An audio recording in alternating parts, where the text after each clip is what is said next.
nostro video box nello stand del Consiglio regionale con questa volta non uno studente, bensì un insegnante, Domizio Baldini da Siena. Allora Domizio, lei è qua oggi per occuparsi della Tecnoclass, esperto di podcast. Ci racconti la sua esperienza a scuola, in classe, dato che ci si sta occupando in questi giorni di e-democracy, quindi anche applicato all'ambito educativo. Intanto grazie di chiedere una mia opinione anche sulla mia attività e una riflessione sulla mia attività.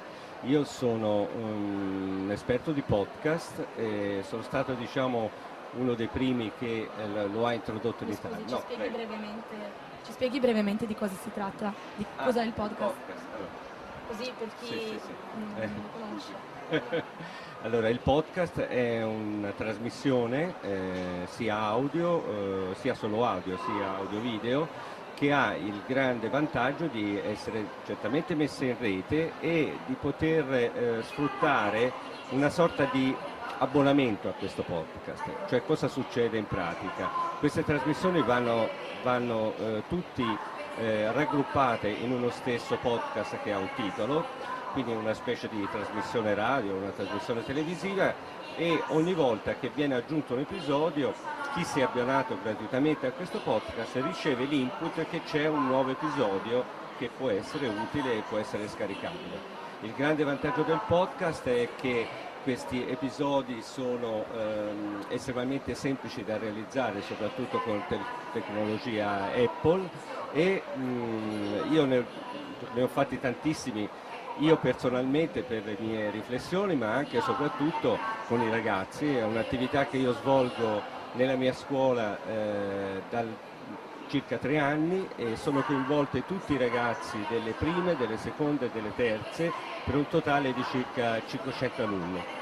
Quindi ogni anno vengono prodotti queste trasmissioni, questi podcast, che possono essere dei radiodrammi, possono essere delle news, possono essere delle riflessioni. Per esempio ci sono state ora le elezioni del consiglio di istituto e i ragazzi hanno intervistato i vari candidati, quindi hanno fatto una vera operazione hanno praticato la democrazia, quindi questo mi sembra sempre un elemento molto importante nell'attività didattica. Senta, Domizio, ma lei qui all'Expo si sta occupando della Tecnoclass, che è lo stand della Apple che abbiamo qui a fianco al Consiglio regionale.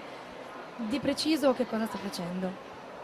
Allora, io qui faccio vedere com'è semplice fare un podcast usando un Macintosh e quindi dimostrare praticamente ai colleghi, agli insegnanti, ai ragazzi che verranno e che sono venuti a vedere come si lavora, come è semplice.